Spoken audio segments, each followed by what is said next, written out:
भाई साहब इतना बड़ा घोटाला 54,000 का घोटाला हुआ है। और मैं ऐसे घोटाला इसलिए बोल रहा हूँ कि भाई सरकार ने 54,000 करोड़ का जो खर्चा किया वो कहाँ किया, इसका बिल ही नहीं है भाई सरकार के पास। तो आप बताएं, इसे घोटाला नहीं तो फिर क्या कहेंगे।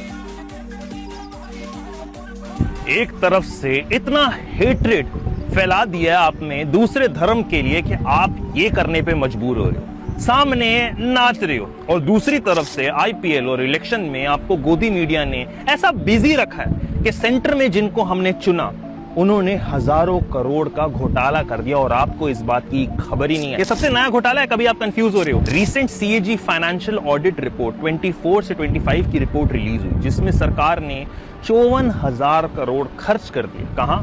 यही तो हमने पूछना है, क्योंकि इसका कोई बिल है ही नहीं उनके पास। मनगढ़ंत बात नहीं बोल रहा। सीएजी रिपोर्ट के अनुसार 15 मिनिस्ट्रीज के 34,000 करोड़ के यूसी यानी यूटिलाइजेशन सर्टिफिकेट मिसिंग है। ये यूसी वो सर्टिफिकेट होता है जो बताता है कि ग्रांट का पैसा इंटेंडेड पर्पस पे यूज हुआ है या नहीं, जिसका मतलब 54,000 करोड़ अनअकाउंटेड, यानी किसी को इसका हिसाब ही नहीं पता। और मजाल है किसी मीडिया रिपोर्ट ने इसे उठाया हो, बात करिए। सबसे बड़ा pending UC ministry of housing and urban affairs का अराउंड 18,500 करोड़ का है। उसके बाद डिपार्टमेंट ऑफ हायर एजुकेशन जो आपके नीट एग्जाम को ओवरलुक करता है, 14,500 करोड़ के आसपास। कहां खर्च हुआ, प्रूफ ये दे नहीं पा रहे हैं। और ये बता दूं, पहली बार नहीं हुआ। प्रधानमंत्री कौशल विकास योजना की स्कीम के तहत देश के यूथ को स्किल ट्रेनिंग देकर रोजगार लाने की बात हुई थी, और उन 95 लाख कैंडिडेट्स को 500-500 देने का दावा किया था, यानी टोटल 10,000 करोड़ खर्च करने थे।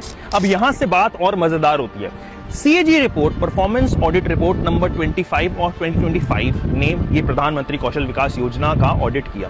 95 लाख कैंडिडेट्स में से 90 लाख कैंडिडेट्स का तो बैंक अकाउंट नंबर ही नहीं था, और द प्रिंट की रिपोर्ट के हिसाब से जो बचे हुए लगभग 5 लाख कैंडिडेट्स भी थे, उनके बेनिफिशियरी रिकॉर्ड में बैंक अकाउंट नंबर 111 जैसे रिपीटेड इनवैलिड पैटर्न मिले।